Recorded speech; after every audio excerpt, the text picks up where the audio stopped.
একটি সময় ছিল যখন নতুন ইংরেজি বছর মানে গ্রিটিং কার্ড দেওয়া নেওয়ার উৎসব। ৯-এর দশকে এই প্রবণতা তুঙ্গে ছিল। বন্ধু, আত্মীয় স্বজন থেকে শুরু করে সহকর্মীদের মধ্যে নতুন বছরের শুভেচ্ছা বিনিময়ের জন্য কার্ড দেওয়া নেওয়ার রেওয়াজ ছিল অন্যতম।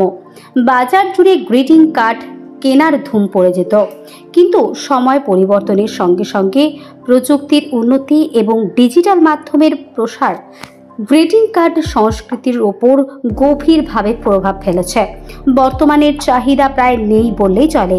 যে ব্যবসায়ীরা আগে বোর্ড সাজিয়ে কার্ড বিক্রি করতেন, তারা এখন নিজেদের দোকান ঘরে বসেই সামান্য কিছু কার্ড বিক্রির চেষ্টা করছেন। তবে বিক্রি সেই আগের মতো নেই।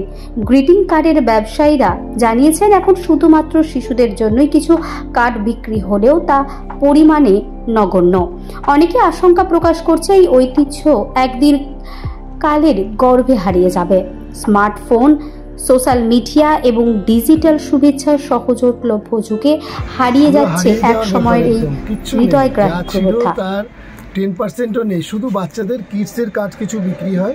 আমাদের কার্ড তো এক সময় ছিল যখন সকাল পুরো বোর্ড লাগিয়ে কার্ড বিক্রি করা। বোর্ড তো বন্ধ হয়ে গেছে, ভেতরে রেখেও বিক্রি হয় না, এমনি রেখে দিয়ে যে কিছু সংখ্যক কিনবো সেই কার্ডও বিক্রি হয় না। শুধু কেনা ওয়াস্টেজ মানির মতো আর কি। সেটা জাস্ট একটা বিক্রি করতাম এতদিন ধরে, সেই আগ্রহ থেকে নিয়ে আসা, কিন্তু পুরো থেকেই যাচ্ছে, যার জন্য কার্ডটা মনে হয় না আগামী দিনে আর আমরা উঠিয়ে বিক্রি করতে পারবো। যা রয়ে গেছে সেগুলো বিক্রি হলে হবে, নাহলে কার্ডের ব্যাপারটা শেষ। এখন তো পুরো মোবাইলেই সব হয়ে গেছে। শুধু বাচ্চারা কিডস কার্ড হয়তো 2-4টে বাচ্চা নিচ্ছে, সেগুলো বাচ্চাদের মধ্যেও এখন সেরকম কার্ড নেওয়ার প্রবণতা কমে গেছে। কিন্তু বললাম, যেখানে আগে যেরকমভাবে সম্পর্কগুলো ছিল, যতটা ক্লোজ ছিল, নিবিড় সম্পর্ক ছিল, সেগুলো এখন সব জন্য দূর থেকেই হচ্ছে। সে এখন এই কার্ড বলুন, কার্ড দেওয়ার মধ্যে একটা আলাদা আন্তরিকতা। আজকে রিলেশন কার্ড বলুন, যে কোনো কার্ড দেওয়াটা, কার্ড একটা আলাদা অনুভূতি ছিল। স্যারকে দেবো কার্ড, তারপরে আমরা নিজস্ব আত্মীয় স্বজন দাদা ভাই বোন সবাইকে কার্ড দেবো।